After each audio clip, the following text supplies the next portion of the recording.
Hello my champions, কেমন আছো সবাই? আই হোপ প্রত্যেকে খুব খুব খুব ভালো আছো, তাই তো? তো আমাদের এই সিরিজটা চলছে PYQ সিরিজ। PYQ সিরিজ মানে তোমরা জানো প্রিভিয়াস ইয়ারের কোশ্চেন্স। সো প্রিভিয়াস ইয়ারের তোমাদের অলরেডি দুটো চলে গেছে, 2017 অ্যান্ড 2018। আজকে আমরা আলোচনা করব কি নিয়ে না, 2019 নিয়ে। ঠিক আছে, দেখবো যে কোশ্চেন পেপারটার ধরন কিরকম ছিল, কি টাইপের কোশ্চেন্স এসেছিল। ওকে, তো বেসিক্যালি আমি একটাই কথা বলছি তোমাদের এখানে যে আমরা সেই সমস্ত কোশ্চেনগুলোকেই বেশি করে অ্যাটেম্প করব, বড় কোশ্চেনগুলো এখানে এই ভিডিওর মাধ্যমে, যেগুলো তোমাদের বইয়ে নেই। ঠিক আছে, যেগুলো তোমাদের বইয়ে আছে সেগুলো নিশ্চয়ই করিয়ে দেওয়া তোমাদের আর দরকার পড়বে না। তাই লং কোশ্চেনগুলোকে আমি একটু স্কিপ করব, কোনগুলো করব স্পেশালি শর্ট কোশ্চেনগুলো এবং 2 মার্কসের কোশ্চেনগুলো। দেখো 2 নম্বরের যে কোশ্চেনগুলো থাকবে সেই কোশ্চেনগুলোতে মানে সবচেয়ে বেশি নাম্বার ওঠে আমাদের, তাই না? কারণ 2 নম্বরে 20টা থাকে, তারপর আবার 10খানা ফিল ইন দ্য ব্ল্যাঙ্কস এবং ইয়ে সহ থাকে, ট্রু ফলস সহ। তারপর মানে টোটাল 36 নাম্বার তুমি ওখানে একদম ছেপে পেয়ে যাবে তুমি যদি ঠিকঠাকভাবে করতে পারো। সো প্রথমে এইগুলোকে কি করতে হবে, কেয়ারফুলি তৈরি করতে হবে। ঠিক আছে, তো চলো আমরা দেখে নিই কি কি করার আছে। আজকের টার্গেট এতগুলো তো নয়, এইগুলো তো কিছু নয়, এখানে শুধুমাত্র কি থাকবে বেটা, PYQ कत 2019 और ये सब कुछ नहीं रहेगा, है ना? আর আমাদের কোনো টার্গেট নেই। তো চলো প্রথমে আমরা জানি কি থাকে না, আমাদের শর্ট কোশ্চেন্স থাকে, 6টা শর্ট কোশ্চেন থাকে, সেই শর্ট মানে এমসিকিউ, সেই এমসিকিউ গুলো আমরা প্রথমে করব। এখানে কোনো রকমের কোনো অপশনস থাকে না, 6টার মধ্যে তোমাকে 6টাই তৈরি করতে হবে, তাহলে কিছু করার নেই। আর যাই হোক আমরা এতদিন পর্যন্ত যা যা করেছি, সামারি সেশন, তারপর তুমি বলো সামারির সাথে সাথে আরও কি রয়েছে আমাদের, যে মেন জায়গায় আমি তোমাদের যেটা দেখিয়েছিলাম যে PW বাংলাতে রয়েছে কিছু, সেখান থেকে কিছু কোশ্চেন্স করানো রয়েছে। তার সাথে সাথে বিভিন্ন লাইভ করিয়েছি আমরা, সেই লাইভের মাধ্যমে শর্ট কোশ্চেন্স প্রচুর আলোচনা করা হয়েছে। তাই শর্ট কোশ্চেনগুলোতে আশা করছি তোমরা কেউই আর আটকাবে না, যদি প্রত্যেকটা ঠিকঠাক মতনভাবে ফলো করেছো। ঠিক আছে, তো চলো এরপর তোমাদের কাছে তো আরও একটা সারপ্রাইজিং সিরিজ আসতেই চলেছে। ঠিক আছে, সেটা তো তোমরা দেখতেই পাবে, জানতেই পারবে, অলরেডি অনেকেই জানতে পেরে গেছো।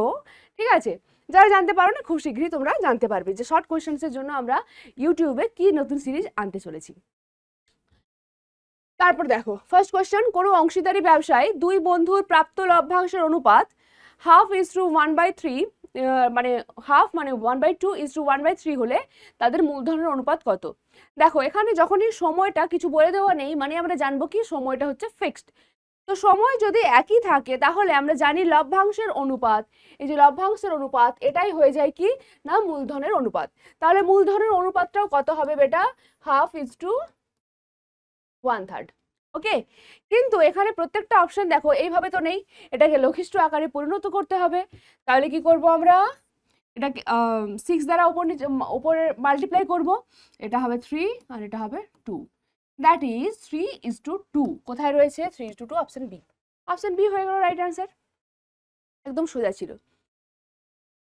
নেক্সট দেখো, যদি P+Q=√13 এবং P-Q=√5 হয় তাহলে PQ এর মান কত হবে? তো PQ এর মান কত, P+Q দেওয়া আছে, P-Q দেওয়া আছে। তার আগে আমাদের জানতে হবে এই ফর্মুলাগুলো। আচ্ছা মনে আছে এই ফর্মুলা, P+Q এর হোল স্কোয়ার, একে আমরা লিখতে পারি P-Q এর হোল স্কোয়ার প্লাস 4PQ, এটা লিখতে পারি। অথবা আরো একটা ফর্মুলা আছে, তুমি যদি চাও না আমি এখানে P+Q এর হোল স্কোয়ার লিখবো না, P-Q এর হোল স্কোয়ার লিখবো, তখন তোমাকে কিভাবে লিখতে হবে না P+Q এর হোল স্কোয়ার মাইনাস 4PQ। ওকে, এটা লিখলাম আমরা। এখন এই দুটোর মধ্যে তুমি যে কোনো একটার মধ্যে কি করবে না ফর্মুলাটা পুট করবে, ফর্মুলা নয় মানে এই যে ভ্যালুগুলো দেওয়া আছে এগুলো তুমি পুট করবে। ঠিক আছে, দেখো P+Q এখানে জানা আছে, তোমার জানা আছে, ইয়েস জানা আছে, P-Q জানা আছে, তোমার কি বার করতে হবে, PQ বার করতে হবে। তুমি কি বার করতে পারবে না? এটা তো একটা ইকুয়েশন, আরামসে তুমি বার করতে পারবে, তাই তো? আচ্ছা তারপরেরটার দিকে দেখো, তারপরেরটার কথা ভাবো, তারপরটাতে দেখো পি মাইনাস কিউ অ্যাগেন দেওয়া আছে, পি প্লাস কিউ দেওয়া আছে, তাহলে পি কিউ বার করতে হবে। অর্থাৎ এই দুটো ফর্মুলার থেকে তুমি যে কোনো একটা ফর্মুলাতে বসিয়ে দাও। আমি প্রথমেরটাকে প্রেফার করছি, তাই প্রথমেরটাতে বসিয়ে দিচ্ছি। দেখো পি প্লাস কিউ √13 বসিয়ে দাও, √13 এর whole square equal to P minus Q মানে কি আছে √5 বসিয়ে দাও এখানে, √5 এর হোল স্কোয়ার প্লাস 4pq হলো। √13 এর হোল স্কোয়ার, স্কোয়ার এবং এই রুট আমরা জানি ক্যান্সেল হয়ে যায়, দ্যাট টাইম কি আসে এখানে শুধু নাম্বারটা থাকবে 13 ইকাল টু এখানেও সেম 5 প্লাস 4pq। এবার শুধু 4pq এর ভ্যালু বার করো, 4pq এটা কি হবে 13 মাইনাস 5 মানে কত হয় 8 হয়, তাই না? 8 হয় তো, আমি আবার খুব স্ট্রং এই সমস্ত ক্যালকুলেশনে। এরপর pq কত আসবে 8/4 দ্যাট ইজ 2, pq কত এসছে 2, তাহলে অপশন এ হলো অ্যান্সার। ব্যাস। নেক্সট, ও কেন্দ্রীয় আচ্ছা একটি কোনো বৃত্ত আছে, তার কেন্দ্র হলো ও এবং ব্যাস এবি, এবিসিডি বৃত্তস্থ চতুর্ভুজ। দেখো কিরকম, তাহলে আমাকে ছবিটা আঁকতে হবে। প্রথমে একটা সার্কেল ড্র করলাম, ঠিক আছে, এর ব্যাস নিলাম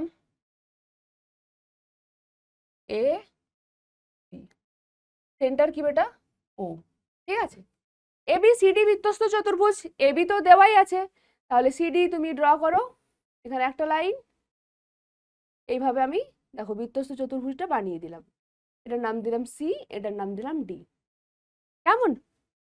এরপর কি দেওয়া আছে এ বি সি, এ বি সি এটা দেওয়া আছে কত 65 ডিগ্রি, কি বার করতে হবে? আচ্ছা আবারও দেওয়া আছে অ্যাঙ্গেল, অ্যাঙ্গেলটা এখানে আউট হয়ে গেছে, অ্যাঙ্গেল ডিএসি 40 ডিগ্রি, ডিএসি ওরে বাবারে, ডিএসি এটা 40 ডিগ্রি, খুব ভালো কথা। বলছে বি সি ডি এই টোটাল ভ্যালুটা কি হবে? দেখো বিসিডি এর ভ্যালু জানতে চেয়েছে, বিসিডি চারটের মধ্যে কোন অপশনটা হবে? প্রথম কথা এটি বৃত্তস্থ চতুর্ভুজ, বৃত্তস্থ চতুর্ভুজে জানি বিপরীত কোণগুলি হয় পরস্পর কি সম্পূরক। তো এটা যদি 65 ডিগ্রি হয় তাহলে বলো এই অ্যাঙ্গেলটা কি হবে, এই পুরো অ্যাঙ্গেলটা? অবশ্যই এটা হবে ডি অ্যাঙ্গেলটা হবে 180 ডিগ্রি মাইনাস 65 ডিগ্রি, ঠিক, দ্যাট ইজ 115 ডিগ্রি, 115 ডিগ্রি। এই অ্যাঙ্গেলটা এসছে 115 ডিগ্রি, কত এলো এটা 115। এখন দেখো এটা একটা ত্রিভুজ, তাই না? এটা একটা ত্রিভুজ, এই ত্রিভুজের এটা 40 ডিগ্রি, এটা 115 ডিগ্রি, তাহলে এই পাশের ছোট্ট অ্যাঙ্গেলটা কি হবে তুমি বলতে পারবে? বলতে পারবে অ্যাঙ্গেলটার নাম কি? অ্যাঙ্গেল এ সি ডি, এটা তুমি বলতে পারবে কত হবে? এটা হবে 180 degree minus 115 degree plus 40 degree, তাই না? আর এটা ত্রিভুজ, ত্রিভুজের তিনটি কোণের সমষ্টি হবে 180 ডিগ্রি, তাহলে এটা 180 ডিগ্রি থেকে দুজনের যোগফলকে মাইনাস করতে হবে, মাইনাস করলাম, পাবো দেখো 180 ডিগ্রি মাইনাস 155 ডিগ্রি।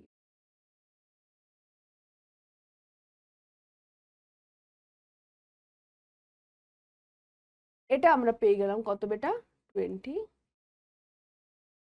ঠিক আছে। কিন্তু এইটুকু নয়, আমাদের পুরোটা জানতে বলেছে কত হবে, পুরোটা মানে পুরো এই সি অ্যাঙ্গেলটা হোয়াইট কালার দেওয়া আছে সেটা। এখন দেখো আরেকটা জিনিস বলি, এই এ বি তার সাথে কেন্দ্রে যে কোণটি উৎপন্ন করছে এই পাশের অ্যাঙ্গেলটি, এটা কি একটা অর্ধবৃত্তস্থ কোণ। অর্ধবৃত্তস্থ কোণ কি হয় সবসময়? সমকোণ, দ্যাট ইজ 90 ডিগ্রি। ওকে, কত হয় 90 ডিগ্রি। তাহলে এই পোর্শনটা পেলে 90, এটা 25, তাহলে টোটাল সিটা কত হবে না 90 degree plus 25 degree, that is 115 degree. কোথায় আছে 115 ডিগ্রি? অপশন সি তে। তাহলে অপশন সি কি হলো রাইট অ্যান্সার।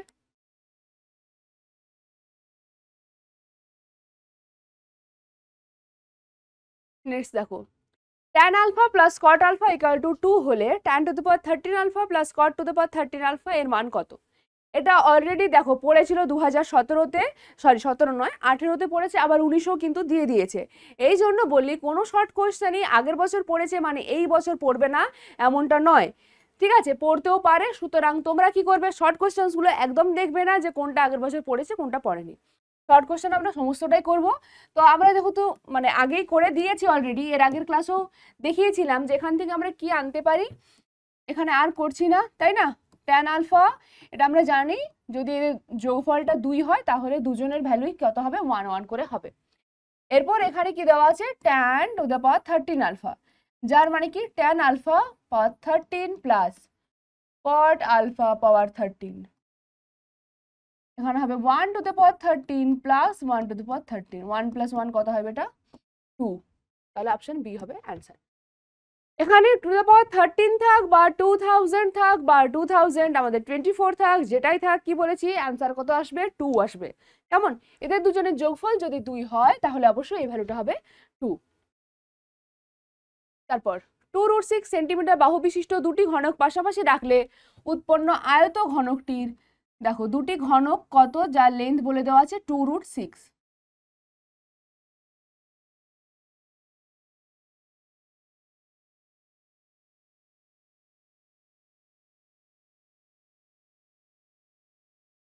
দুটি ঘনককে দেখো আমি পাশাপাশি রাখছি,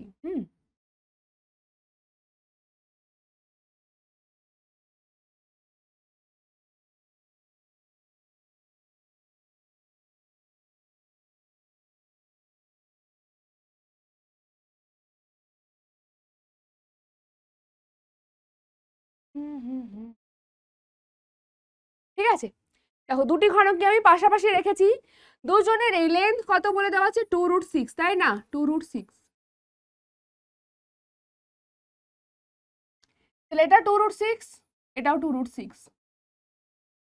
এর যেটা প্রস্থ সেটাও কত হবে বেটা 2√6, এর উচ্চতা কত হবে 2√6, প্রত্যেকটাই সেম, তাই না? তো এখন ঘনক থেকে দুটোকে যখন পাশাপাশি দেব অবশ্যই একটা আয়ত ঘনক তৈরি হয়ে যাবে। জিজ্ঞাসা করছে আয়ত ঘনকটির কর্ণের দৈর্ঘ্য কি হবে। আমরা জানি একটি আয়ত ঘনকের কর্ণের দৈর্ঘ্য হয় √, দৈর্ঘ্যর square a square plus b square plus c square. আমি ফর্মুলাটাই বললাম, এত ইউনিট। কেন ফর্মুলাটা বললাম, এখানে a b c কে আমরা বলি দৈর্ঘ্য, প্রস্থ এবং উচ্চতা, ঠিক?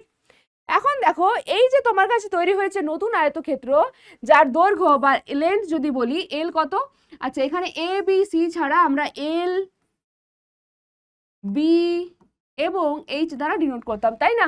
এল means length, B means breadth and H means height. দেখো এল কত হবে লেন্থ, অর্থাৎ পুরোটা, এইটুকু হলো 2√6, পুরোটা কত 2√6 প্লাস 2√6, দ্যাট ইজ 4√6 হলো। দেন প্রস্থ বি, বি তো সেম থাকছে 2√6 থাকছে, এইচও কিন্তু সেম থাকছে 2√6, কোনো রকমের কিছু চেঞ্জ হলো না, ওকে?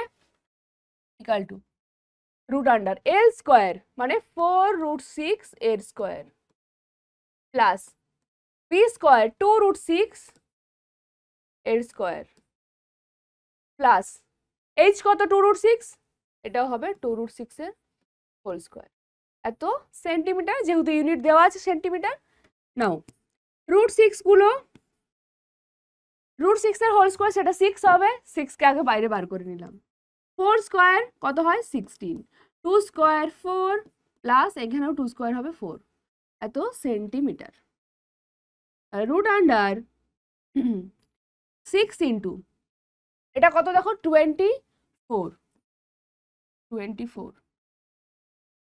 আচ্ছা 24 কে তুমি আবার কি লিখতে পারবে, 6 ইন্টু 4, দুটো 6 থেকে একটা 6 বেরোবে, √4 থেকে একটা 2 বেরোবে, ব্যাস 12 সেন্টিমিটার। কত পেলাম 12 সেন্টিমিটার, আছে কোথাও? অপশন ডি তে, ব্যাস হয়ে গেল। থার্ডটা দেখো x1 x2 x3 x4 থেকে x10 রাশিগুলির গড় দেওয়া আছে কত না 20 হলে x1 + 4 x2 + 4 x3 + 4 ... লাস্টে x10 প্লাস 4 এদের গড় কত হবে, ঠিক আছে। তো প্রথম কথা দেখো, এদের গড় 20, অর্থাৎ 20 মানে কি বেটা, x1 প্লাস x2, আমি আর x3 লিখছি না, একদম ডট ডট দিয়ে লাস্ট টার্মটা লিখছি x10 ডিভাইডেড বাই কতগুলো টার্ম রয়েছে 1 to 10, অর্থাৎ মোট 10 খানা টার্ম রয়েছে, লিখবো আমরা ডিভাইডেড বাই 10, ঠিক আছে। এটা একে দিয়ে দাও 1 নাম্বার ইকুয়েশন, দিয়ে রাখলাম, এটা একটা ইকুয়েশন। এবার ওদের গড়, এখানেও দেখো এটা হচ্ছে একটা টার্ম, টার্ম 1, এটা টার্ম 2, এটা টার্ম 3 করে করে এটা টার্ম কত হবে 10, অর্থাৎ এখানেও 10টাই টার্ম আছে। তাহলে এদের যদি জিজ্ঞেস করে আমাকে যে গড় কি হবে, আমি কি বলবো, ওদের গড় হবে কি, এদের গড় হবে প্রত্যেকের যোগফল x1 প্লাস 4 ব্র্যাকেট দিয়ে দিলাম, দরকার নেই তাও দিয়ে দিলাম, x2 plus 4 plus dot dot plus x10 plus 4, গড় নিচ্ছি মানে অবশ্যই হবে ডিভাইডেড বাই 10, ঠিক, 10টা সংখ্যা ইকুয়াল টু, দেখো এখন আমি x1 x2 এদেরকে পাশাপাশি লিখছি, x1 plus x2 plus dot dot plus x10, আর কতগুলো 4 আছে, 4 কিন্তু বেটা দেখো সেই 10 খানা 4এই কিন্তু আছে তোমার কাছে, প্লাস 4 ডিভাইডেড বাই 10, পুরোটা ডিভাইড বাই 10, অর্থাৎ আমি 4 গুলোকে এক কাছে লিখলাম এবং x1 থেকে x10 পর্যন্ত আমি আরেক কাছে লিখলাম, কেমন, ওকে। এখন দেখো এই x1 প্লাস x2 করে x10 পর্যন্ত একে আমরা একটা টার্ম নেব আর একে একটা আলাদা টার্ম নেব, ঠিক আছে, ব্র্যাকেট দিয়ে বুঝিয়ে দিলাম এই জন্য। তাহলে পুরোটা হয়ে গেল a plus B by C, এই যে টার্মটা আছে আমাদের a plus B by C, একে আমরা কি লিখতে পারি, লিখতে পারি a by C plus B by C, লিখতে পারি এটা, ওকে। এখন দেখো এখান থেকে পাবো x1 plus x2 plus dot dot plus x10 divided by 10, এটা লিখতে পারি, প্লাস মাঝখানে প্লাস দিয়ে কি লিখতে পারবো 4 প্লাস 4 প্লাস 4 ডট ডট প্লাস 4 বাই 10, এখন এখানে 10 খানা 4 আছে, 4 আমি কমন নিলাম, ভেতরে কত থাকবে 1 করে থাকবে, 1 করে কতবার থাকবে, কতবার থাকবে 10টা 1 এর যোগফল, 10টা 1 এর যোগফল কত হয় 10 হয়, তাই না, এটা আবার বলতে হবে, ক্লাস 10-এ আমরা পড়ছি। এই ভ্যালুটা দেখো ওপরে দেওয়া আছে 1 নাম্বার ইকুয়েশনে, কত, এই পুরো ভ্যালুটা হলো 20, এই ভ্যালুটি শুধুমাত্র 80, এটার ভ্যালু কত 20, পুট করো, প্লাস 4 আছে ইন্টু এই ভ্যালু কত 10 by 10, cancel, that is 20 plus 4 24, এটা আমাদের শর্ট কোয়েশ্চেন্সে আছে বলে তাই, ঠিক আছে। তুমি এক চান্সও 24 লিখে দিতে পারো, যে x1 x2 এগুলোর তো হবে 20 আর তার সাথে প্লাস 4 আছে, মানে গড়েও প্লাস 4 অ্যাড হবে, কিন্তু যদি এটা একটা 2 নম্বরের কোশ্চেন থাকে সেখানে আমাদের তো শুধুমাত্র লিখলে হবে না, সেই কারণে আমি করিয়ে দিলাম, এই কোশ্চেনটা 2 মার্কস মানে নাম্বারে আসার জন্য কিন্তু ইম্পর্টেন্ট, ঠিক আছে। Next, fill in the blanks, এক ব্যক্তি ব্যাংকের থেকে 100 টাকা জমা রেখে, ব্যাংকে 100 টাকা জমা রেখে 2 বছর পর সমূল চক্রবৃদ্ধি পেলেন 121 টাকা, বার্ষিক সুদের হার কত ছিল, সময় দেওয়া আছে, মানে চক্রবৃদ্ধি সুদে আমরা সময়কে এন দ্বারা ডিনোট করে থাকি, যেটা দেওয়া আছে 2 ইয়ার্স, এন দেওয়া আছে, নেক্সট কি দেওয়া আছে পি দেওয়া আছে বেটা কত 100, 100 টাকা, ঠিক আছে, সমূল চক্রবৃদ্ধি দেওয়া আছে। তো সমূল চক্রবৃদ্ধির ফর্মুলা আমরা কি জানি, সমূল চক্রবৃদ্ধি এই পাশে সমূল চক্রবৃদ্ধি, এটা আমরা জানি পি ইন্টু এটা, তাই না, মানে 100 into 1 plus R by 100 whole to the power N, N মানে কত বাচ্চা 2, রাইট। আচ্ছা, আর এই পাশে কি হবে 121, এখন বা কি করবো 121 এই একে 100 কে নামিয়ে দাও এখানে, ইকুয়াল টু এটা হবে 1 প্লাস আর বাই 100, তো এলসিএম নাও, 100 হবে লসাগু, ওপরটাতে হবে 100 প্লাস আর এর হোল স্কোয়ার, ওকে। দেখো 121 মানে কত স্কোয়ার 11 এর স্কোয়ার, আর 100 মানে কত 10 এর স্কোয়ার, এর square equal to 100 plus R divided by 100 এর হোল স্কোয়ার। এবার এখান থেকে বা স্কোয়ারগুলো তুমি তুলে দাও দুটো সাইডেরই, থাকবে 11/10 equal to 100 plus R divided by 100। কি করব আমরা এবার? আচ্ছা, একটা শূন্য আমরা ক্যান্সেল করেই দিলাম, তারপর ক্রস মাল্টিপ্লিকেশন করো, এটা হবে 110 ইকুয়াল টু 100 প্লাস আর, বা এখান থেকে পেলাম আমরা আর ইকুয়াল টু 10। ঠিক আছে, দ্যাট ইজ 10%। সুদের হার ছিল কত? না 10%। নেক্সট, দুটি দ্বিঘাত করণীর যোগফল ও গুণফল একটি মূলত সংখ্যা হলে করণী দুটি কি ধরনের করণী হয়? না অনুবন্ধী করণী। কি করণী হবে? অনুবন্ধী করণী। আর শুধুমাত্র যদি বলতো গুণফল একটি মূলত সংখ্যা, তাহলে বলতাম এরা একে অপরের করণী নিরসক উৎপাদক। যখনই দেখবে দুটো করণীর দ্বিঘাত করণীর যোগফল এবং গুণফল দুটোই হয়ে যায় মূলত সংখ্যা বা রেশনাল নাম্বার, দ্যাট টাইম আমরা ওদেরকে অনুবন্ধী করণী বলে থাকি। নেক্সট দেখো কি বলে দেওয়া আছে, দুটি ত্রিভুজের ভূমি একই সরল রেখায় অবস্থিত এবং ত্রিভুজ দুটির অপর শীর্ষবিন্দু সাধারণ হলে ত্রিভুজ দুটির ক্ষেত্রফলের অনুপাত ভূমির দৈর্ঘ্যের অনুপাতের কি হবে? আচ্ছা, মানে মনে করো এই একটি রয়েছে ত্রিভুজ এ বি সি, ভূমিটি একই সরল রেখায় অবস্থিত, একই ভূমি নয়, মানে এই বিসি সরলরেখাংশের ওপরেই অবস্থিত। ঠিক আছে, কিন্তু এই শীর্ষবিন্দুটি সেম, অর্থাৎ আমি এই রকমের আরো একটা কি ড্র করছি, দেখো ত্রিভুজ ড্র করছি। ঠিক আছে, দেখো এটা এবিসি ছিল, এখন এ ডি ই নাম দিলাম। এখন বলছে এদের ক্ষেত্রফলের অনুপাত। প্রথমে বলো ত্রিভুজ এ বি সি এর জন্য কি হবে? এর ক্ষেত্রফল কি হবে? না হাফ ইন্টু ভূমি ইন্টু উচ্চতা। ভূমি কত? বিসি ইন্টু উচ্চতা কত? উচ্চতা কি হবে? এটা শীর্ষবিন্দু থেকে ভূমির ওপর লম্ব, অর্থাৎ তোমাকে এখানে ড্র করতে হবে শীর্ষবিন্দু থেকে ভূমির উপর একটা লম্ব ড্র করতে হবে। এটি হলো উচ্চতা আমাদের কাছে, তাই না? বিসি ইন্টু এই উচ্চতাটার নাম দিয়ে দিলাম আমি এইচ। ঠিক আছে, কি নাম দিলাম আমি? এইচ নাম দিলাম। তাহলে এটা হবে half into BC into H. তারপর ত্রিভুজ এবিসি গেল। এখন আসো এডিই এর গল্পে। কি হবে? এটা হবে হাফ ইন্টু এর ভূমি কত? এডিই এর ভূমি কি হবে? না ডিই হবে ভূমি, তাহলে হাফ ইন্টু ডিই ইন্টু উচ্চতা। এগেন উচ্চতা কি? শীর্ষবিন্দু থেকে তুমি ভূমির ওপর যে লম্বটা ড্র করবে সেটাই তো এগেন দুজনেরই তো শীর্ষবিন্দু এ, তাহলে শীর্ষবিন্দু থেকে আমি যখন ড্র করছি তখন এগেন আমি এই সেকেন্ড ত্রিভুজের জন্য উচ্চতা কি পাচ্ছি? না এইচ, তাহলে আমি এইচ লিখলাম। এখন এদের দুজনের অনুপাত করো, তাহলে দেখো অনুপাত মানে কি? আমি ডিভাইডেড বাই করে দিচ্ছি ত্রিভুজ এবিসি ডিভাইডেড বাই ত্রিভুজ এডিই।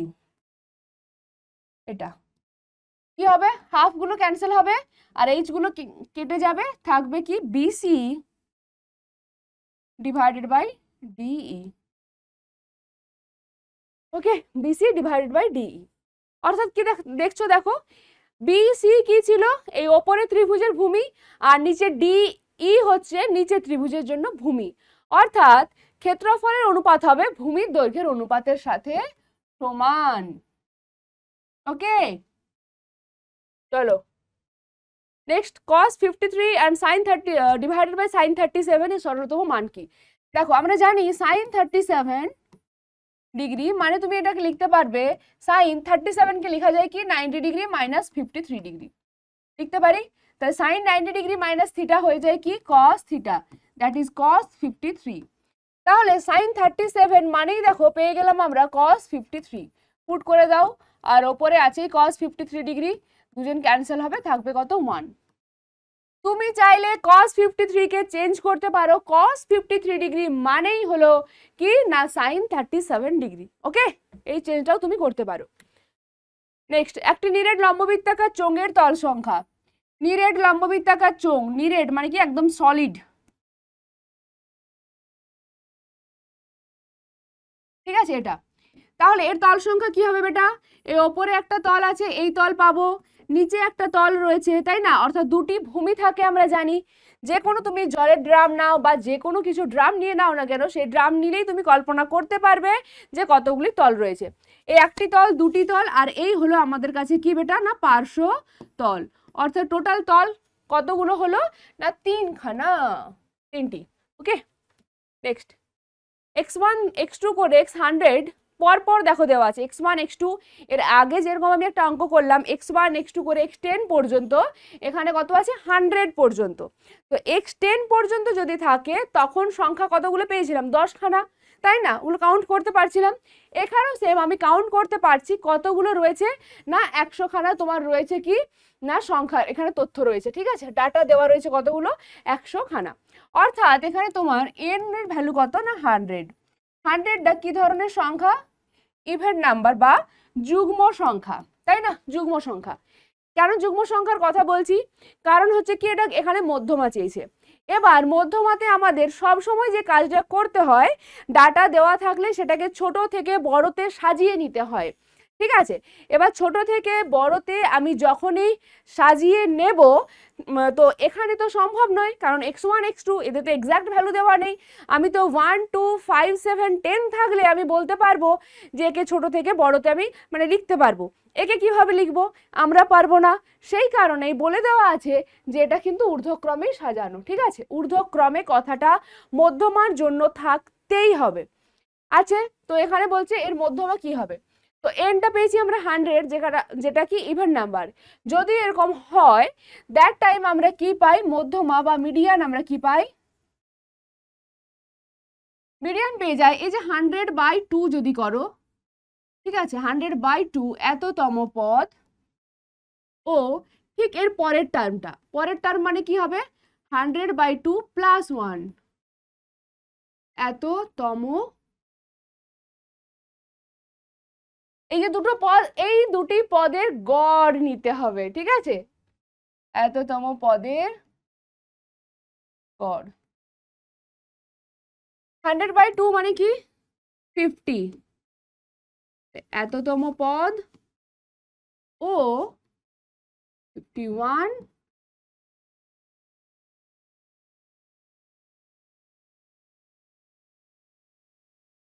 এবারে 50তম পদ কোনটা, দেখো এটা হচ্ছে কি না ফার্স্ট টার্ম। এটা মানে হচ্ছে দেখো অ্যাকচুয়ালি এটা মানে কি টি টার্ম দ্বারা আমরা ইউজ মানে ডিনোট করে থাকি জেনারেলি, এটাকে বলি টার্ম 1, একে যেরকম আমরা বলি দেখো টার্ম 1, সেকেন্ড টার্মকে আমরা বলি টার্ম 2, থার্ড টার্মকে টার্ম 3, ঠিক সেরকম এখানে 50তম পদকে কত বলবো, T50, আর 51কে কি বলবো, T51। এই দুজনের গড় মানে হলো প্লাস মাঝখানে /2। ওকে, এখন দেখো এখানে T2 মানে কি x2, T1 মানে x1। এরকম ভাবে তুমি যদি দেখতে যাও তখন দেখবে 50তম যে পদটা সেটা কত, না x50 প্লাস 51তম পদ কত হবে, x51 /2। এটা হবে ওদের মধ্যমা। ওকে, চলো ট্রু বা ফলস। বার্ষিক 10% হারে 100 টাকার 1 বছরের সরল সুদ ও চক্রবৃদ্ধি সুদের পার্থক্য হবে 1 টাকা। এখানে তোমরা দেখবে যে প্রত্যেকটা ডাটা দেওয়া আছে। যখনই সুদের পার্থক্য এরকম বলে তখন তো কোথাও এরকম ডাটা দেওয়া থাকে না, ঠিক আছে? যে সুদের হার বলে দেওয়া আছে, মূলধন বলে দেওয়া আছে, এই সমস্ত জিনিসগুলো কিন্তু দেওয়া আছে তোমাদেরকে ধোঁকা দেওয়ার জন্য, ঠিক আছে? যে হ্যাঁ তোমরা আবার এটাকে ক্যালকুলেশন করবে যে সরল সুদ কত হয়, চক্রবৃদ্ধি সুদ কত হয় দেখবে, কিন্তু না, আমরা কি দেখব, আমরা শুধুমাত্র দেখব টাইমটা। 1 বছর বলে দেওয়া আছে, 1 বছরে আমরা জানি যে দুজনের পার্থক্য হয় 0 টাকা। পার্থক্যটা কত হয়, কোনো পার্থক্যই থাকে না, মানে 0 টাকা। তাহলে এটা সত্য না মিথ্যা, এটা হচ্ছে ফলস। নেক্সট, এদের যৌগিক অনুপাত হবে 1:1। যৌগিক অনুপাত মানেই আমরা কি জানি, না পূর্ব পদগুলির গুণফল তারপর কি হবে, উত্তর পদগুলির গুণফল, ঠিক আছে? এদের গুণফল নাও, ab into bc into ca কত হয়, এখানে একটা a আছে, এখানে একটা a আছে, a square, b into b square, and c into c square is to a square b square c square, মানে 1:1। তাহলে এটা দেওয়াই আছে 1:1, দ্যাট ইজ এটা ট্রু। ওকে, নেক্সট, তিনটি অসমরেখ বিন্দু দিয়ে একটি মাত্র বৃত্ত আঁকা যায়। এই কোশ্চেনটা দুরকম ভাবে পড়ে।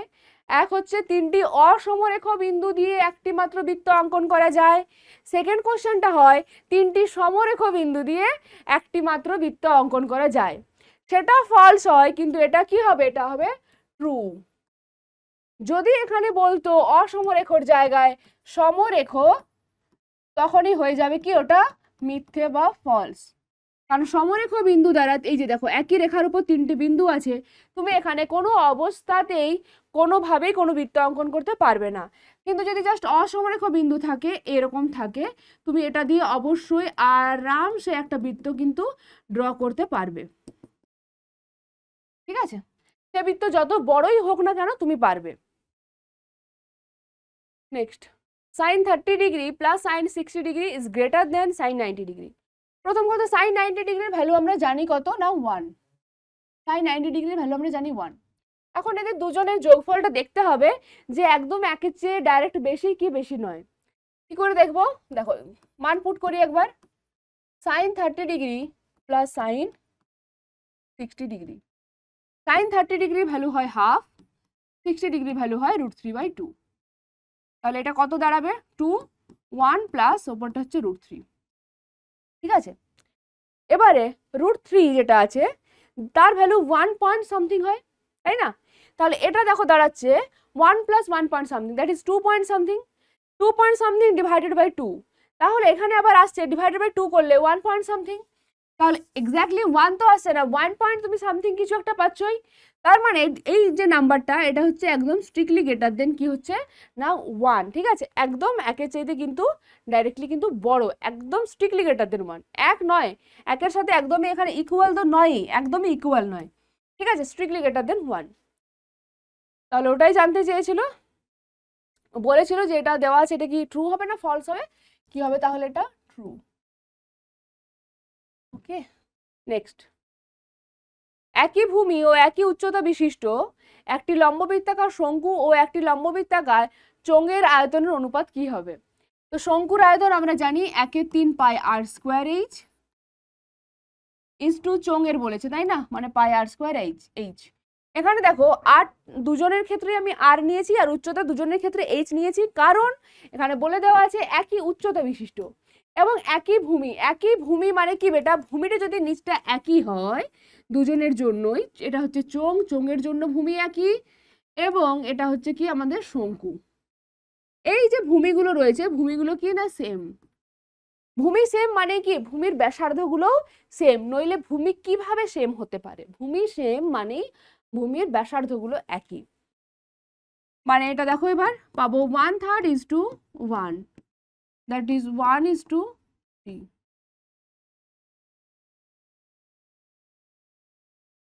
অনুপাত হবে এত, এটা কি হবে তাহলে ট্রু, তাই না? নেক্সট, বলে দেওয়া আছে এই তথ্যের সংখ্যাগুরু মান 10। সংখ্যাগুরুটা মিসিং। এই তথ্যের সংখ্যাগুরু মান 10। 10 কতবার রয়েছে? একবার রয়েছে। 10 রয়েছে একবার, আর এদিকে দেখো 9 রয়েছে 3 বার, 3ও রয়েছে কি না 2 বার, কিন্তু তাও এখানে সংখ্যাগুরু মান 10 বলছে। তাহলে কি এটা হবে? এটা হবে না, এটা হচ্ছে ফলস। এর সংখ্যাগুরু মান কত? সংখ্যাগুরু মান মানে কি মোড। মোড কি হবে এর? 9, কারণ 9 এ ম্যাক্সিমাম টাইম রয়েছে, 1 2 3 টাইমস রয়েছে। আচ্ছা, এবার চলে এসেছি আমরা 2 নম্বরের কোশ্চেনে। বার্ষিক 5% সরল সুদের হারে কত টাকার মাসিক সুদ 1 টাকা হবে তা নির্ণয় করো। অর্থাৎ এখানে দেওয়া আছে আর এর ভ্যালু এটা 5%, পিটা জানি না, পিটাই বার করতে হবে। বলে দেওয়া আছে কত টাকার মাসিক সুদ 1 টাকা হবে, মানে মাসিক সুদ মানে সময়টা বলে দেওয়া আছে 1 মাস। 1 মাসের সুদ 1 টাকা হবে বলে দেওয়া আছে। ঠিক আছে, 1 মাস আমরা জানি, এখানে আমরা কোনো জিনিসই মাসে রাখতে পারবো না, কি করতে হবে? বছরে। বছরে যদি করো এটা কি পাবে? 1/12 বছর। ঠিক, সুদ 1 টাকা একবার তুমি মানে দেওয়া আছে। আবার আমরা সুদ নির্ণয় করতে পারি সুদ নির্ণয়ের সূত্রের সাহায্যে। সুদ নির্ণয়ের কি সূত্র, P R T by 100, P কত, পি এ লিখবো, আর কত 5, টি কত 1/12 বাই 100 ইকুয়াল টু 1, 5 দ্বারা ক্যান্সেল হবে, P equal to 12 into 2 that is 24, সেখান থেকে পেলাম কত, পি ইকুয়াল টু 240, ঠিক আছে, পি ইকুয়াল টু কত হলো 240, পেয়ে গেলাম আমরা কত টাকা না 240 টাকা। লাস্ট লাইন এইভাবে লিখবে যে দেয়ারফর বার্ষিক 5% সরল সুদের হারে 240 টাকার মাসিক সুদ 1 টাকা হবে, ওটাই হবে অ্যান্সার। নেক্সট 2 নাম্বার, এক অংশীদারি ব্যবসায় 3 জনের মূলধনের অনুপাত 3:5:8, প্রথম ব্যক্তির লাভ তৃতীয় ব্যক্তির লাভের থেকে 60 টাকা কম হলে ব্যবসায় মোট কত টাকা লাভ হয়েছিল। দেখো মূলধনের অনুপাত দেওয়া আছে, টাইম যেহেতু ফিক্সড তাই মূলধনের অনুপাতই হবে কি না লভ্যাংশের অনুপাত। মোট কত টাকা লাভ হয়েছিল আমরা জানি না, সো লিখবো যে ব্যবসায় ধরি ব্যবসায় মোট x টাকা লাভ হয়েছিল, ঠিক আছে, লাভটা আমরা কত ধরে নেব x টাকা, ওকে। তারপর দেখো তাহলে লাভের অনুপাত কি হবে বা লভ্যাংশের অনুপাত যেটা আমরা বলি, লভ্যাংশের অনুপাত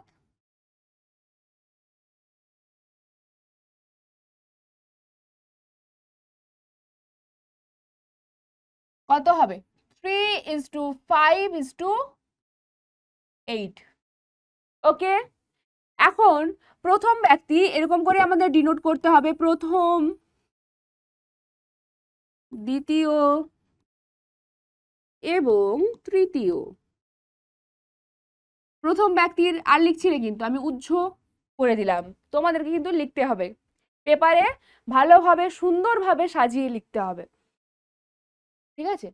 আমি তো বলে দিচ্ছি মানে না লিখে এরকম তোমাদেরকে জাস্ট বুঝিয়ে হিন্টস দিয়ে বেরিয়ে যাচ্ছি বলেই এই পেপারটা আমার পক্ষে সম্ভব হচ্ছে 1.5 ঘন্টার মধ্যে কমপ্লিট করে দেওয়া তোমাদের, কারণ তোমাদেরও টাইম ওয়েস্ট হবে, তাই না। লং কোশ্চেনগুলো তো করানোর কোনো প্রয়োজনই থাকে না যদি না বাইরের থেকে আসে, সব বইয়ের কোশ্চেন, তো বইয়ের কোশ্চেনগুলো তার করানোর কোনো মানে হয় না, ঠিক আছে। আমি সেই কারণে লং কোশ্চেনগুলোকে একদমই অ্যাভয়েড করছি, শুধুমাত্র আমি বলে দিচ্ছি হ্যাঁ এটা বইয়ের কোশ্চেন, বইয়ে এসেছে, বইয়ে ইম্পর্টেন্ট এবং আমি এটা করিয়েছি। দেখো কিন্তু শর্ট কোশ্চেনগুলো যদি বলো যে শর্ট কোশ্চেনগুলো এরকম করবো, শর্ট কোশ্চেনগুলো করলে কিন্তু চলবে না, ওকে। শর্ট কোশ্চেনগুলো কিন্তু ভালোভাবে করতেই হবে, শর্ট কোশ্চেন মানে আবার শুধুমাত্র 1 নম্বরের অঙ্কগুলো নয়, আপ টু যে 2 নম্বর রয়েছে সেই 2 নম্বরের অঙ্ক পর্যন্ত আমাদের ভালোভাবে করতে হবে। যাই হোক চলে আসি এখানে, লভ্যাংশের অনুপাত মানেই মূলধনের অনুপাত পেয়ে গেছি। এখন বলো প্রথম যে বন্ধু রয়েছে সে কত টাকা লাভ পাবে, সে কত টাকা পাবে, মোট লাভ হচ্ছে x টাকা, তাহলে x ইন্টু যেটা প্রথম যে ব্যক্তি রয়েছে তার যে আনুপাতিক ভাগাহার লভ্যাংশের সেটা কত না সেটা হবে 3 বাই দুজনের তিনটের যোগফল, 5 + 3 8, 8 + 8 দ্যাট ইজ 3x/16, ঠিক আছে। নেক্সট দ্বিতীয় ব্যক্তি x ইন্টু এখানে হবে 5/16 দ্যাট ইজ 5x বাই,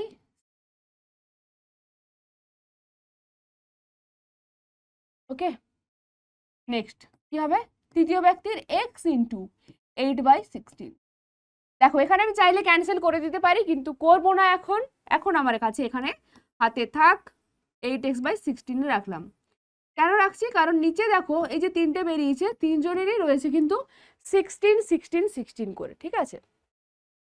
এখন দেখো কেয়ারফুল কি বলে দেওয়া আছে, প্রথম ব্যক্তির লাভ, এই যে এই লাভটা প্রথম ব্যক্তির লাভ তৃতীয় ব্যক্তির লাভের থেকে 60 টাকা কম, তৃতীয় ব্যক্তি এই যে আছে এর থেকে এ পেয়েছে 60 টাকা কম, মানে এ বেশি, তাই না, এ বেশি তো, অর্থাৎ এই যে 8x/16 এ বেশি কার থেকে 3x/16 এর থেকে, মাইনাস 3x/16 কত বেশি 60 টাকা বেশি, মানে কি হবে ইকুয়াল টু 60, 60 টাকা বেশি।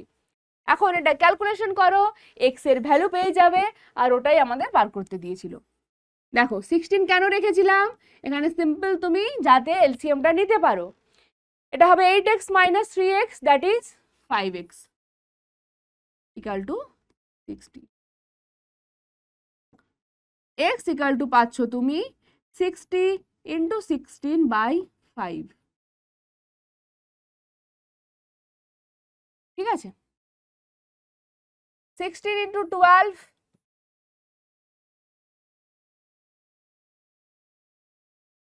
291 192, তাই তো 192 টাকা লাভ হয়েছিল। কি বলবে, ব্যবসায় 192 টাকা লাভ হয়েছিল, ব্যাস। অ্যাগেন এই অঙ্কটা খুব পপুলার অঙ্ক একটা। দেখো এই অনুপাতগুলো দেওয়া রয়েছে, জিজ্ঞেস করছে পি এর মান কত।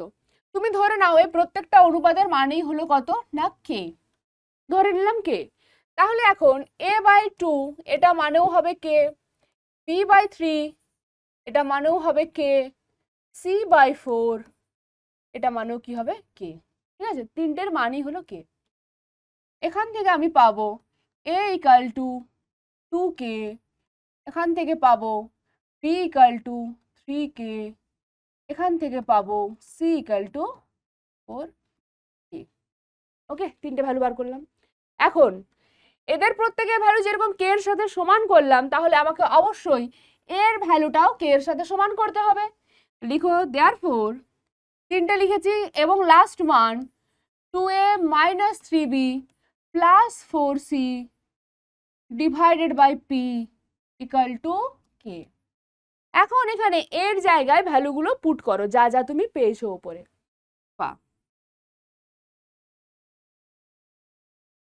এ কত হবে 2k, 2 into 2 4k minus B এর ভ্যালু কত 3k, সো এটা কত হবে 3 into 3 that is 9k plus 4 into 4 16k equal to k। বা 16 plus 4 হয়ে যায় 20, 20 minus 9 হবে 11, 11k by p equal to k। k কে আমি ক্যান্সেল করতে পারি কারণ k not equal to 0। পাবে পি এর ভ্যালু কত না 11। এটা এতদিনে প্রত্যেকের মানে অ্যান্সারটা মুখস্থ হয়ে গেছে যে পি এর ভ্যালু 11 হয় এখানে। নেক্সট দেখো x varies xy square, x varies not xy square, x varies y square।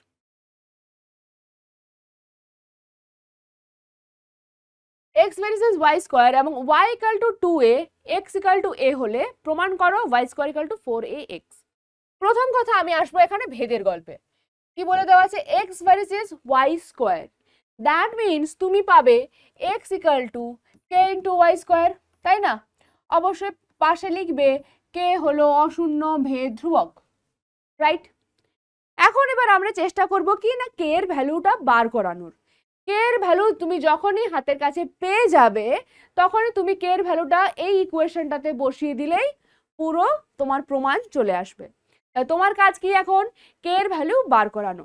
k এর ভ্যালু আমরা কিভাবে বার করতে পারবো না, দেখো তার জন্য একটা করে শর্ত দেওয়া থাকবে। k হলো একটি মাত্রই আমার অজানা ভ্যালু, ঠিক আছে? সেই কারণে আমার দেখো এখানে একটি রয়েছে দেওয়া শর্ত কি না, যখন y equal to 2a x equal to a তখন এখানে পুট করো x এর জায়গায় a লিখো, a equal to k into 2a এর হোল স্কোয়ার, তাই না? x equal to k into y square, y এর ভ্যালু কত 2a, তাহলে আমি পুট করে দিলাম 2a, 2 এর হোল স্কোয়ার। এখান থেকে পাবো a equal to, দেখো এটা কত হবে 4a স্কোয়ার, সাথে কে থাকবে k, একটি a ক্যান্সেল হবে। এখান থেকে k কত পাবো 1/4, k এর ভ্যালু পেয়ে গেলাম 1/4। k এর ভ্যালু যখনই পেয়ে গেছো তখন এই যে একদম শুরুতেই বললাম এখানে এসেই তোমাকে k এর ভ্যালু পুট করতে হবে, যাকে আমি দিলাম 1 নাম্বার ইকুয়েশন। ওই 1 নাম্বার ইকুয়েশনে এবার k এর ভ্যালু পুট করো। therefore from 1 x equal to k মানে 1/4a into y square, cross multiplication করো আর ঘুরিয়ে লিখো y square equal two 4ax। দেখো প্রমাণ হয়েছে, প্রমাণ করতে দিয়েছিল তোমাকে, লিখবে হেন্স প্রুভড। নেক্সট, এবিসিডি ট্রাপিজিয়ামের বিসি প্যারালাল টু এডি। তাহলে আমাকে একটা ট্রাপিজিয়াম নিতে হয়,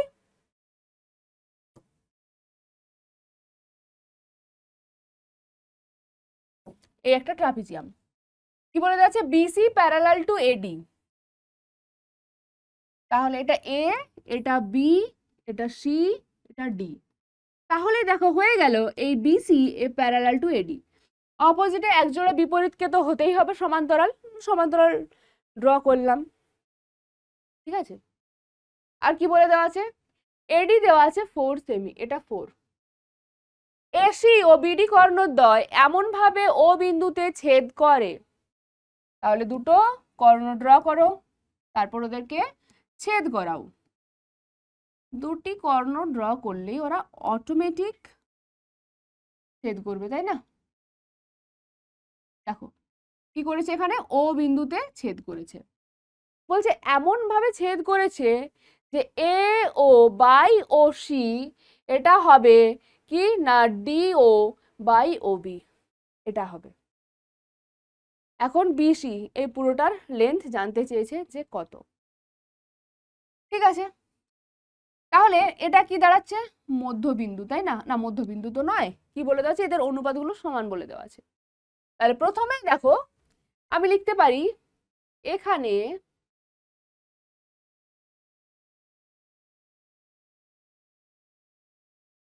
AO ডিভাইডেড বাই OC মানে দিস ডিভাইডেড বাই দিস, এবং তার সাথে সাথে this, sorry, this divided by this, এটা প্রথমে তারপর এটা, equal to OD divided by OB। আচ্ছা, ইকুয়াল টু আবার বলেও দেওয়া আছে হাফ, ভেরি গুড, এটা আবার হাফ বলে দেওয়া আছে। তাহলে তো আমার খুবই সুবিধা হলো এখন। কেন সুবিধা হলো দেখো, কারণ হচ্ছে এই যে এ ও এর ভ্যালুটা তুমি পাবে, এ ও কত পাবে তুমি, যে ওসি বাই 2, এই যে ওসি রয়েছে ওসি বাই 2 পাবে তুমি।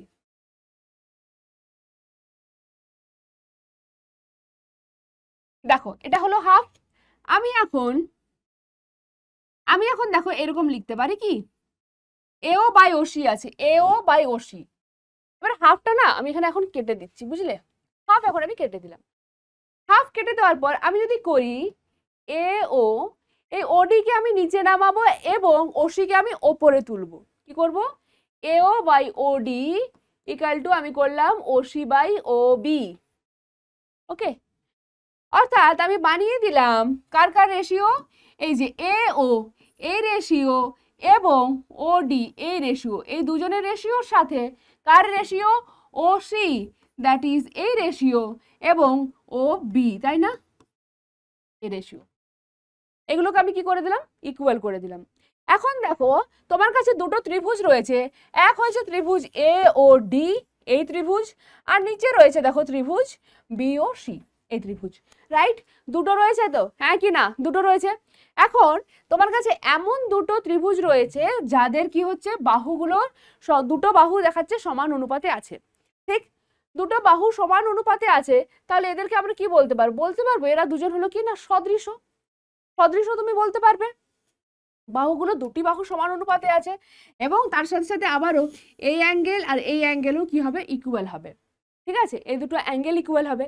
এরা দুজন প্যারালাল দেওয়া আছে, তাই না, এরা দুজন কি দেওয়া আছে, প্যারালাল বলে দেওয়া আছে, প্যারালাল, এবং বিডি ভেদক মানে এই অ্যাঙ্গেল এবং এই অ্যাঙ্গেল ইকুয়াল হবে, এখানের এই অ্যাঙ্গেল আর এই অ্যাঙ্গেল ইকুয়াল হবে। আমি এত কিছু দেখিয়ে দিলাম, তিনটে অ্যাঙ্গেল ইকুয়াল। এমনিতে আমরা জানি যদি দুটো ত্রিভুজের তুমি যে কোনো দুটো অ্যাঙ্গেল যদি সমান দেখিয়ে দাও তাহলে আমরা ত্রিভুজ দুটিকে কি বলতে পারি, সদৃশ। এখানে আমি তিনটেকেই দেখিয়ে দিলাম, অবভিয়াসলি দুটো হলে তিনটে অটোমেটিক হয়ে যাবে, তার মানে এরা দুজন কি হচ্ছে, সদৃশ, ঠিক আছে। তুমি চাইলে এটা ডেসক্রাইবটা এরকম অ্যাঙ্গেল অ্যাঙ্গেল অ্যাঙ্গেল প্রপার্টি দ্বারাই লিখবে। এখানে কি করবে, এ এ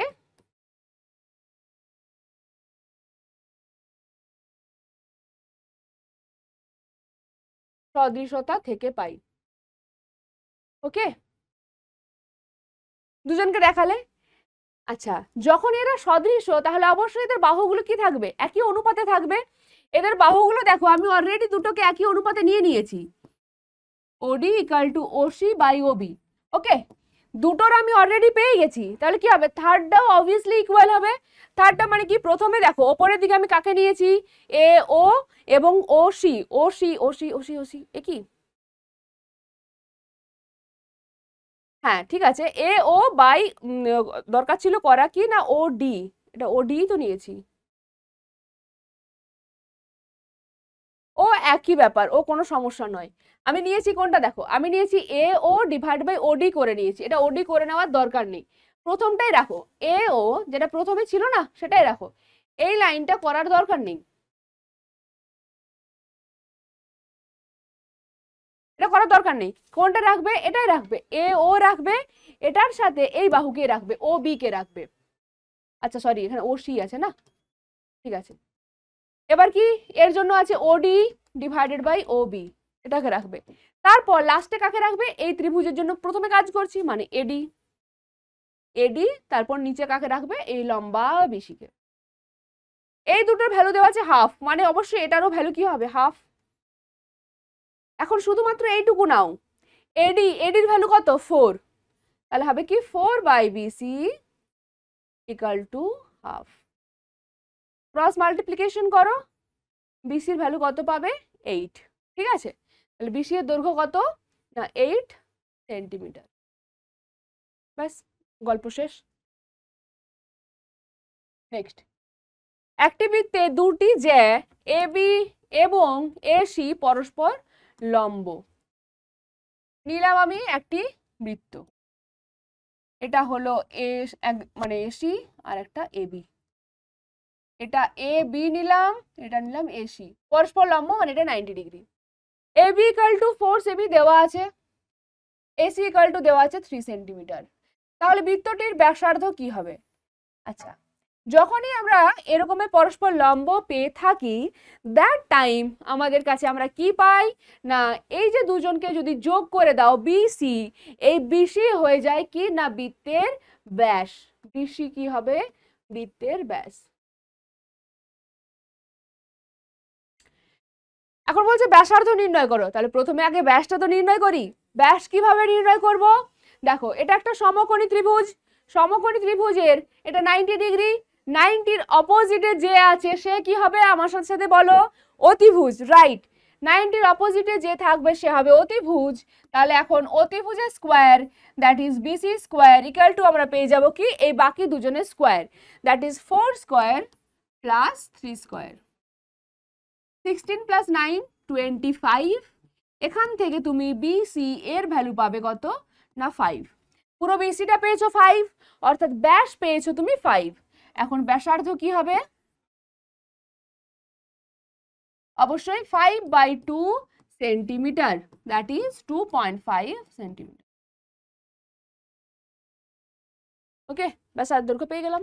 নেক্সট, ত্রিভুজ এবিসি এর angle ABC 90 degree, BD perpendicular to AC, B অ্যাঙ্গেলটা 90 ডিগ্রি।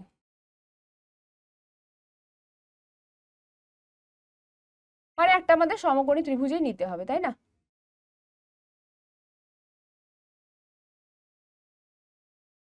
এটা নিলাম এ, এটা বি, এটা C. BD perpendicular to AC, নিচে আছে এসি, এসি এর উপর লম্ব, এটার নাম কি দেব, বি।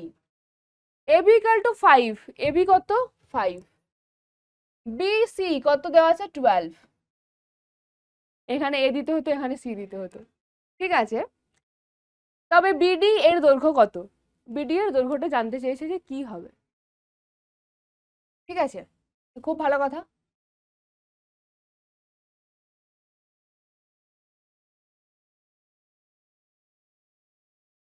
এখন দেখো দুটো মান দেওয়া আছে তাই না, এবি দেওয়া আছে এবং বিসি দেওয়া আছে।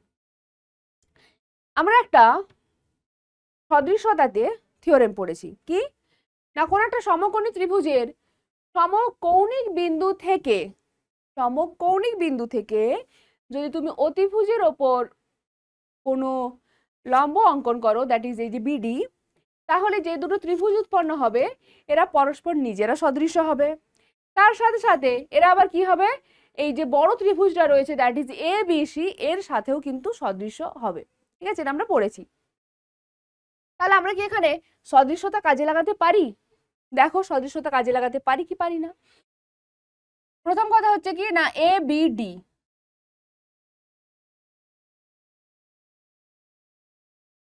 তো দেখো এটাতে আমরা এবার কি করতে পারি, আমরা একটা জিনিস ইউজ করতে পারি, সেটা কি না, সেটা হচ্ছে দেখো এই যে ত্রিভুজ রয়েছে, ত্রিভুজ তো একটি তাই না, তো এই ত্রিভুজের ক্ষেত্রফল কি হবে? আচ্ছা এটা 12 এটা 5, তাহলে এটা এসিটা কি হবে, এসি এটা তো 90 ডিগ্রি, তার অপোজিটে রয়েছে মানে অতিভুজ, অতিভুজের দৈর্ঘ্য কি হবে √12 স্কয়ার প্লাস 5 স্কয়ার, ক্যালকুলেশনটা করবে পাবে √169 মানে কত 13, এটা পাবে।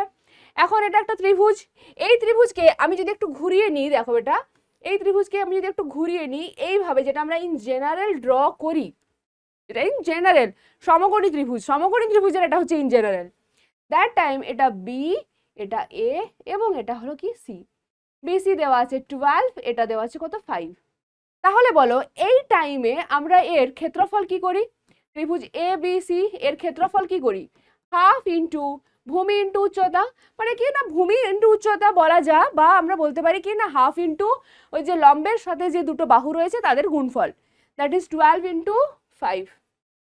ঠিক আছে, আবার যখন এটা এই স্ট্রাকচারে রয়েছে তখনও আবার আমরা দেখো ত্রিভুজ এ বি সি এর ক্ষেত্রফলও আমরা পেয়ে যাব হাফ ইন্টু ভূমি ইন্টু উচ্চতা। এখন ভূমি কত, ভূমি দেখো এটার এসি ভূমি এবং উচ্চতা কত বিডি, তাহলে পাবো হাফ ইন্টু এসি মানে এটা 13 ইন্টু কত হবে বিডি।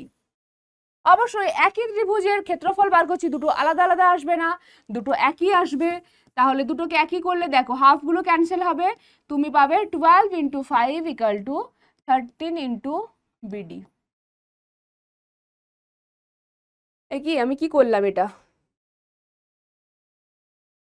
আচ্ছা ঠিকই আছে, তাহলে বিডি কত হবে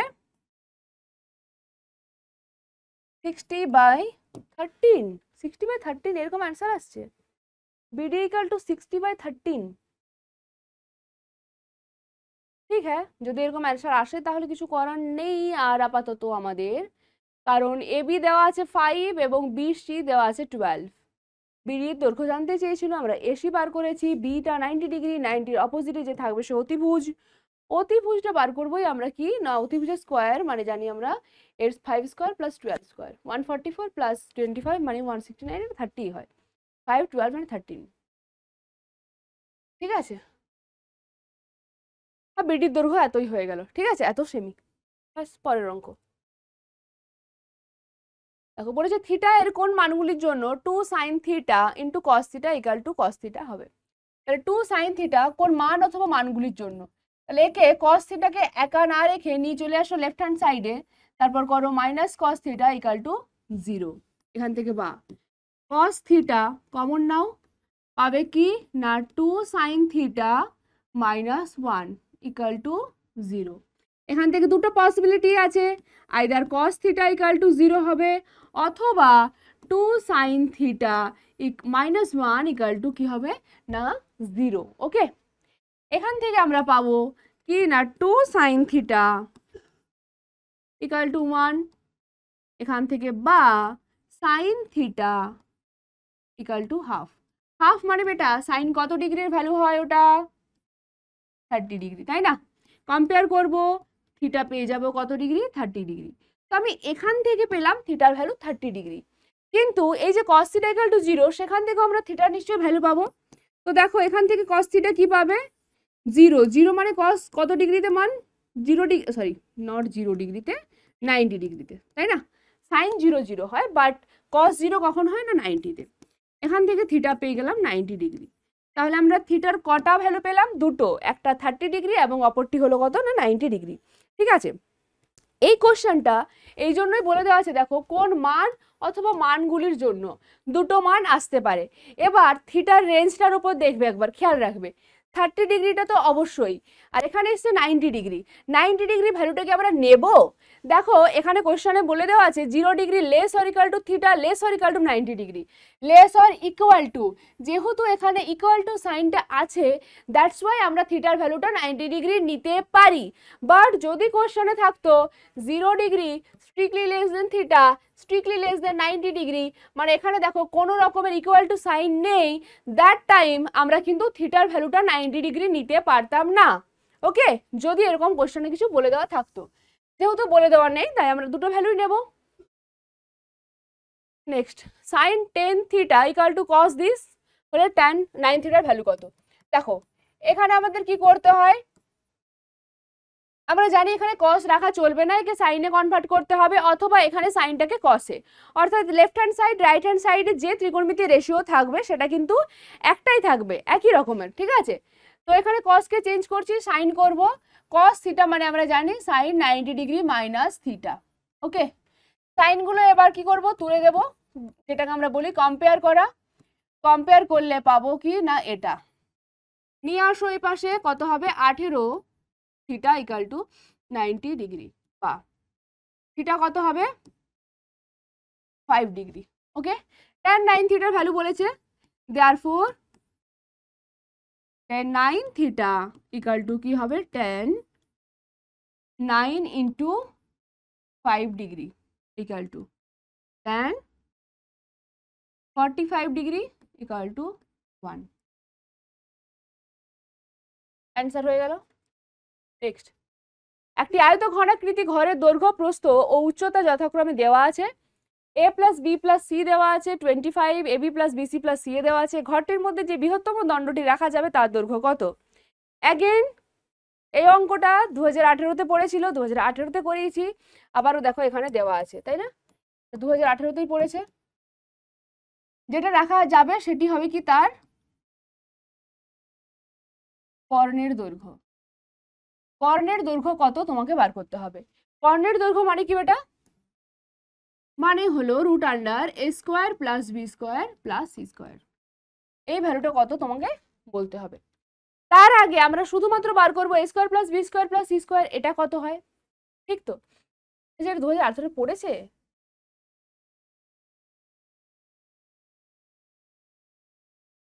দেখতে হবে কোনো একটা টাইম আমি করালাম, কখন করালাম যাই হোক আমি নিজেও ভুলে গেছি, ঠিক আছে ছোড় দো। দেখো এটা বার করতে হবে, তার আগে দেওয়া আছে কি a plus B plus C, এটা দেওয়া আছে কত 25, বোথ সাইডে বর্গ করো, ঠিক আছে। a প্লাস বি এর whole square, a plus B plus C এর হোল স্কোয়ার, এর হোল স্কোয়ার কি হয় বেটা, a square plus B square plus C square plus 2 into A B plus BC plus C A, ঠিক আছে, equal to 25 square that is 625। কি করলাম, উভয় পক্ষ বর্গ।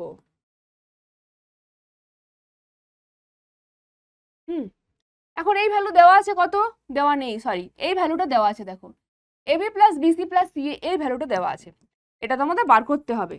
তাহলে এখানে বসিয়ে দাও, A square plus B square plus C square plus 2 into 240.5 equal to 625, বা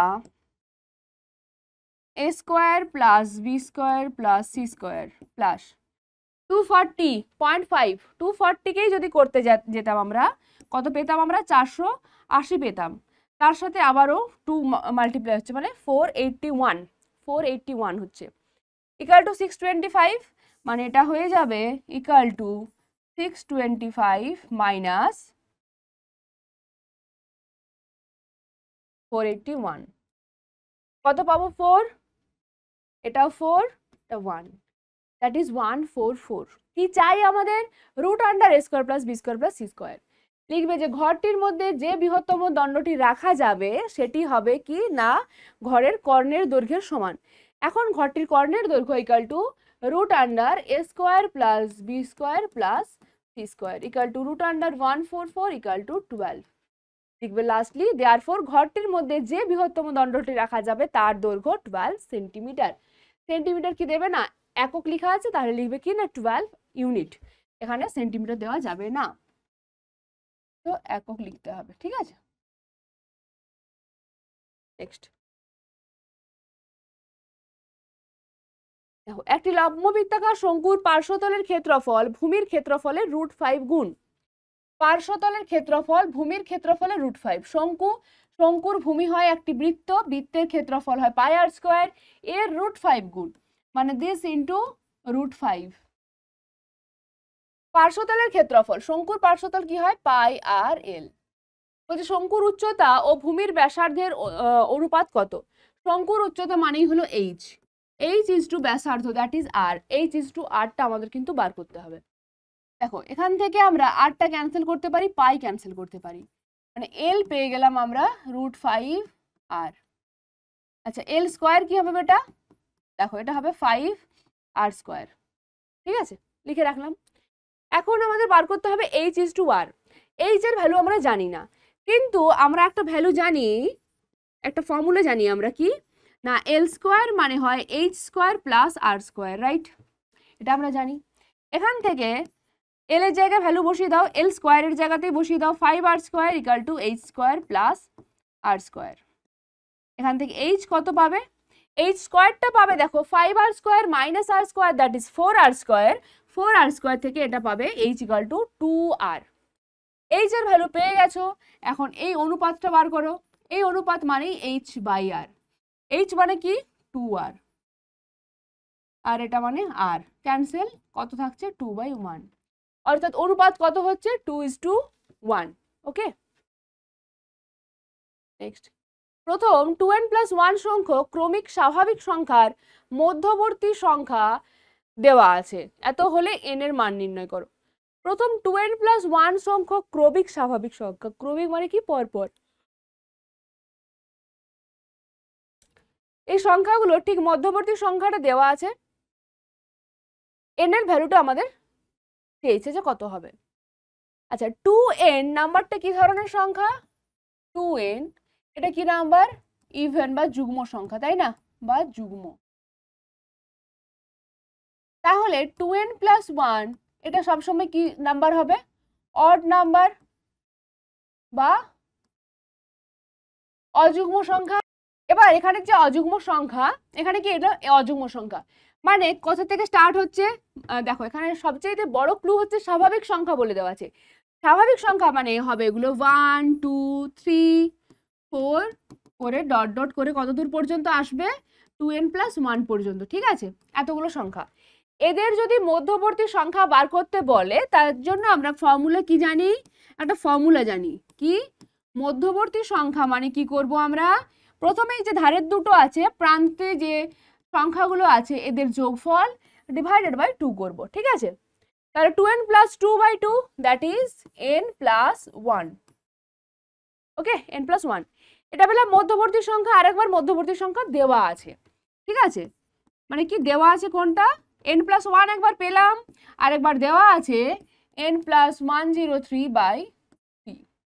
ক্রস মাল্টিপ্লিকেশন করো, তাহলে পাবে 3n + 3 = n + 103।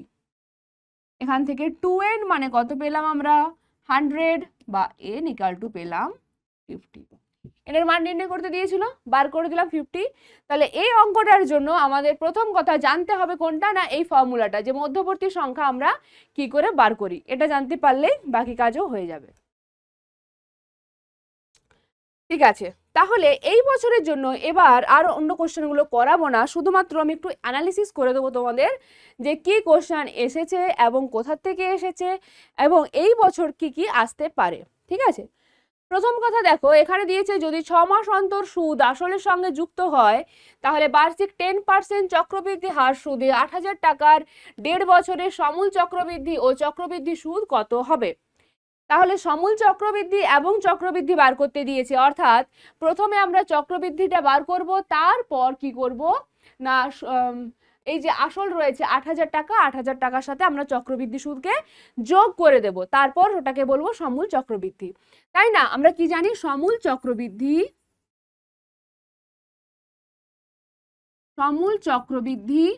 মানে আমরা জানি কি সুদ মানে চক্রবৃদ্ধি সুদ, কম্পাউন্ড ইন্টারেস্ট প্লাস যে আসল, দ্যাট ইজ পি, ঠিক আছে। তো পি তো দেওয়াই আছে এখানে 8,000 টাকা, পি কত দেওয়া আছে 8,000 টাকা। কম্পাউন্ড ইন্টারেস্ট বার করতে হবে 1.5 বছরে, আবার 6 মাস অন্তর দেয়, তাই না? 1.5 বছরকে 6 মাসের যদি ভাগে ভাগ করো 3টা পার্ট পাবে। এটাকে করবে প্রথম 6 মাস, তারপর দ্বিতীয় 6 মাস, তারপর তৃতীয় 6 মাস। এখানে ফর্মুলা বসিয়ে করার কোনো প্রয়োজন নেই, ঠিক আছে? ফর্মুলা বসিয়ে করো না, এইভাবে করবে, দেখবে মানে ঠিকও হবে আর খুব একটা প্রবলেম হবে না ক্যালকুলেশনের জন্য। প্রথম 6 মাসের জন্য আসল কিন্তু সেম 8,000 টাকাই থাকবে, ঠিক আছে? আর সুদের হার তো দেওয়াই আছে 10%। সময়টাও জানতে পারছো তুমি, 6 মাস মানে কত হবে? 6/12 বছর।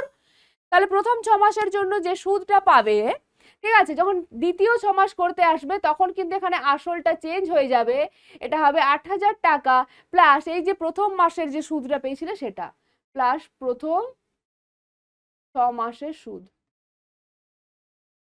ঠিক আছে?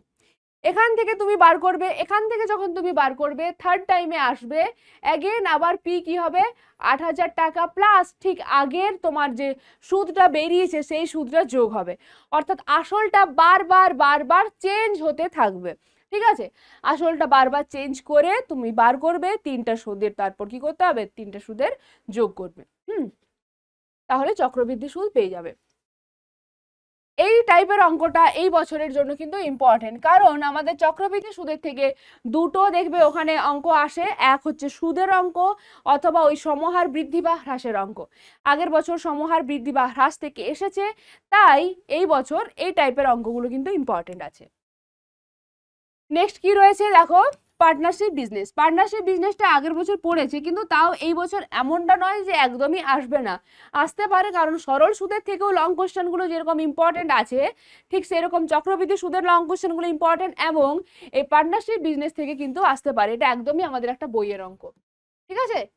বইয়ের অঙ্ক 50% নিজেদের মধ্যে ভাগ করছে, লাভের বাকি অংশটা মূলধনের অনুপাতে ভাগ করছে। তাহলে তোমরা প্রথমে ওই লাভটা ধরে নেবে এক্স টাকার থেকে। এটা 2017-র কোশ্চেন মনে হয়, 2017-তে পড়েছে।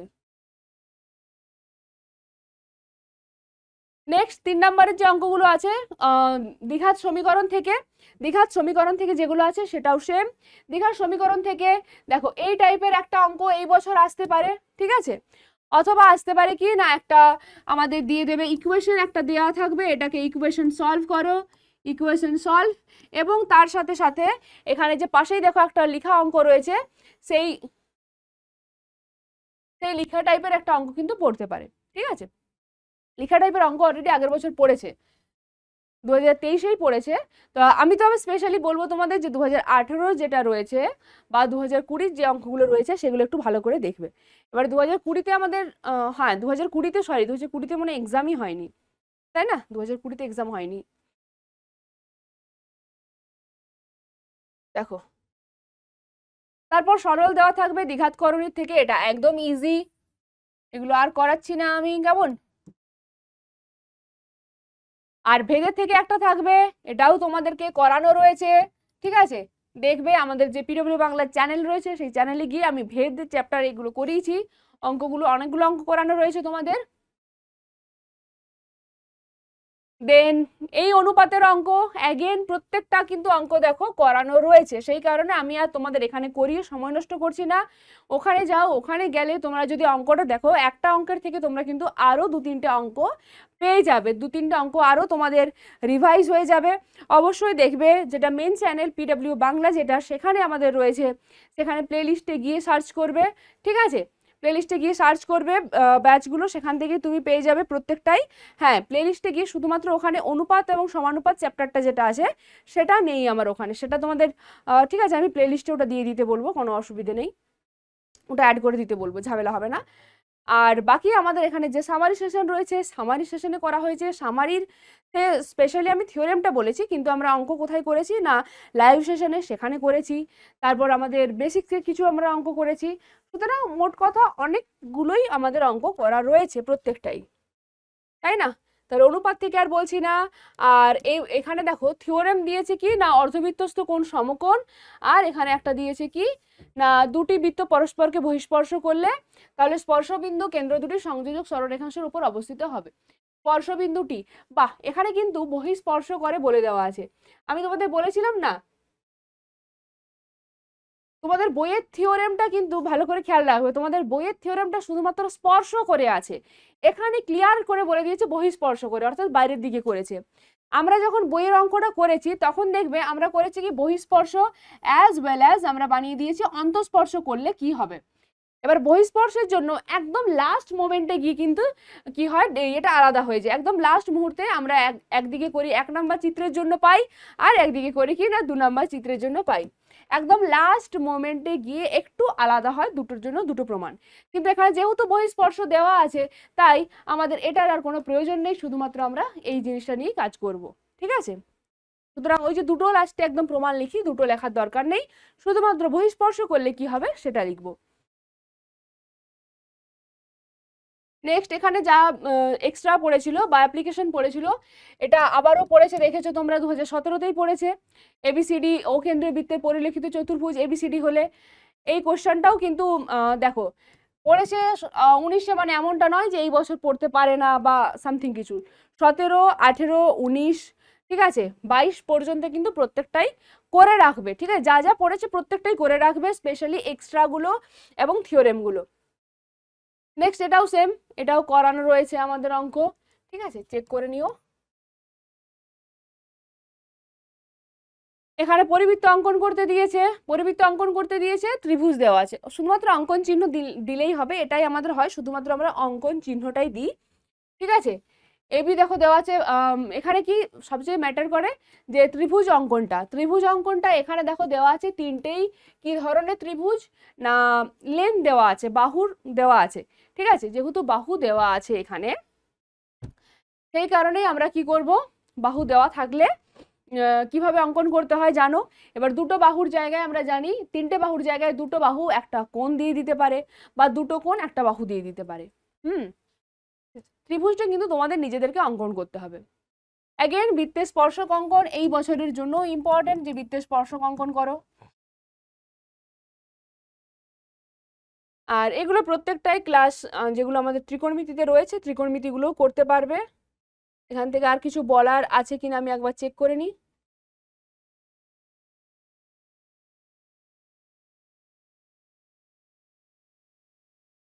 দেখো বলার মধ্যে যেটা আছে সেটা হচ্ছে কি না, বিভাজন ছক থেকে পরিসংখ্যা বিভাজন ছক তৈরি, এটা একটু বলতে হবে।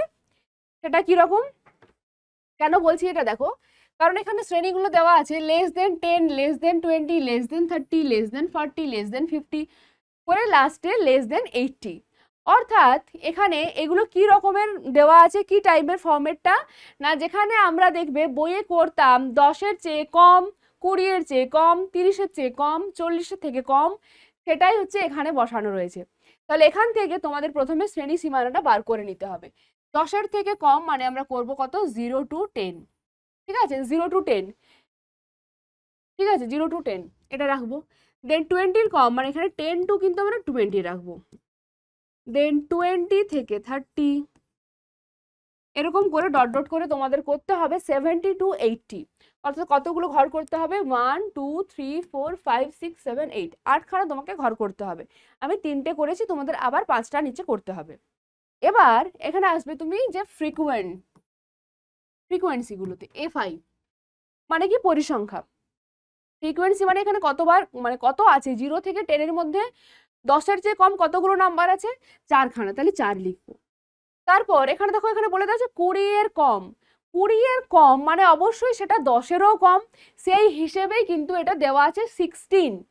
কিন্তু যখন আমরা এটাকে রেঞ্জে একটা ডিভাইড করে দিচ্ছি, যেটা 0 থেকে 10, 10 টু আমরা করছি 20, মানে অবশ্যই 10 to 20-এর মধ্যে 10-এর চেয়ে কমগুলো ঢুকে থাকবে না, এটার মধ্যে 10-এর চেয়ে কমও ঢুকে আছে, কিন্তু এই রেঞ্জে তো 10-এর থেকে কম ঢুকবে না।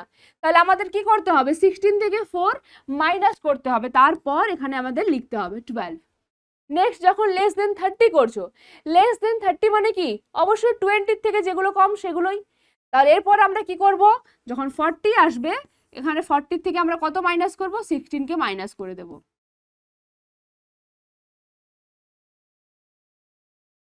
ঠিক আছে। এরকম করে ডট ডট ডট ডট করে লাস্ট অবধি করবে। লাস্ট অবধি যখন করবে তারপরে প্রত্যেকটা নাম্বার যখন যোগ করবে দেখবে কত আসবে। এই যে প্রত্যেকটা এফআই যখন যোগ করবে লাস্ট অবধি কিন্তু আসবে এই 125। ঠিক আছে, টোটাল পরিসংখ্যা এটাই হচ্ছে কি না সামেশন এফ আই। ঠিক আছে, সামেশন এফ আই। আই এর ভ্যালু কোথা থেকে কোথা পর্যন্ত আছে? আই আছে আমি ধরে নেব 1 থেকে, এটাকে F1 ধরছি, এটা F1, F2, F3, F4, F5, F6, F7, F8। I এর ভ্যালু 1 to 8।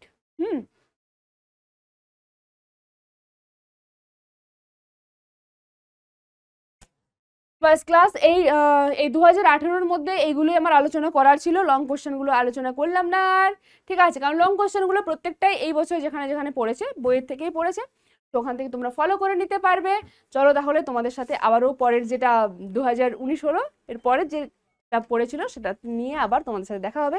আর অবশ্যই ইউটিউবে তো আরো নতুন একটা আমাদের চমক আসছে, তো তার জন্য বি রেডি। ওকে, সো টাটা।